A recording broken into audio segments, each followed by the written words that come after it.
the Satin Lounge. Breathe it in. This is the most seductive soundtrack in the atmosphere, and our next guest is no stranger to seduction or sensuality. You can hear it and feel it in her music. She describes herself as a lyrical psychologist. I cannot wait to find out what that means. Joining us tonight for some pillow talk is indie soul singer and songwriter Miss CARMEN RODGERS. Hello, darling. Hello. Thank you for having me. I'm so excited to be here. Thank you so much for being here. We love your music. I love your vibe. I love your energy. I love your look. I think you're hot. Let me find some more things that I love about you. I'm so glad that you are spending a little time with us in Pillow Talk.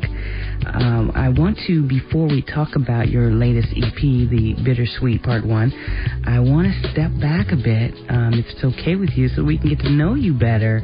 You're from Dallas, is that right? That is correct, from Dallas. So you began your career as a background singer for Ndambi, or was it even before that? How did you get started in music? You know, like so many other artists, you know, I had a group in high school, then I did some solo work, but as far as really becoming an artist, learning to be professional, learning what it's like to be on stage and to tour, that all came from working with Ndambi. Beautiful spirit, beautiful woman, incredible, just monster vocalist, and that's really where I would say that was the beginning. Well, as anything, you always need a foundation that you can stand upon, and so without those beautiful vocals that you rendered, I think Ndambi would agree. She needed you. She needed you. Do you play any instruments? Are you strictly a vocalist? You know what? I do. I play a little keyboard or piano, a little guitar, and it's really just for expression, for writing. It helps me figure out where I want to go with my music. Maybe one day fans will get to see me, you know, play live and in person. But right now, it's still just a very personal thing, and just I would say a tool in the toolbox to help me do my music. Tool in the toolbox. I like that. Now I remember your debut album. It was called Free, and I think you dropped it around 2003, 2004, somewhere in there. I remember that CD, and more importantly, I remember the messages that were in that album, with your title track Free, obviously, and you had Just Believe on that one, and there was a lovely song that I liked.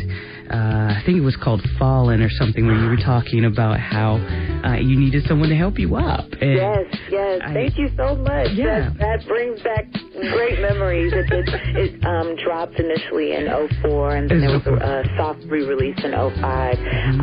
And yeah, that album was very, very special. Definitely my first baby, and it was exciting to record, to write, and people really took to it. And what's been amazing is people still cling to that album, especially the song Just Believe. I still get emails and tweets and Facebook messages. People say that song is part of their morning meditation. That's the song they listen to when they need to lift their spirits this many years later. So it's part of a soundtrack of their lives. Yeah. Absolutely. I love that song as well. I think what maybe puzzled me a bit, or maybe you can expand more on, is I had read somewhere that when describing your very first album, you said, well, it was quote unquote sweet, and it expressed who you were. It was a compilation of who you were at the time. Well, who were you, CARMEN? Well, you know, I think there is definitely a sweetness to that album, and it was really, I didn't necessarily mean for it to be, but it ended up being somewhat of a message album. It was. I loved it. And in some ways, definitely, inspirational, several inspirational, uplifting songs, some storytelling on there as well.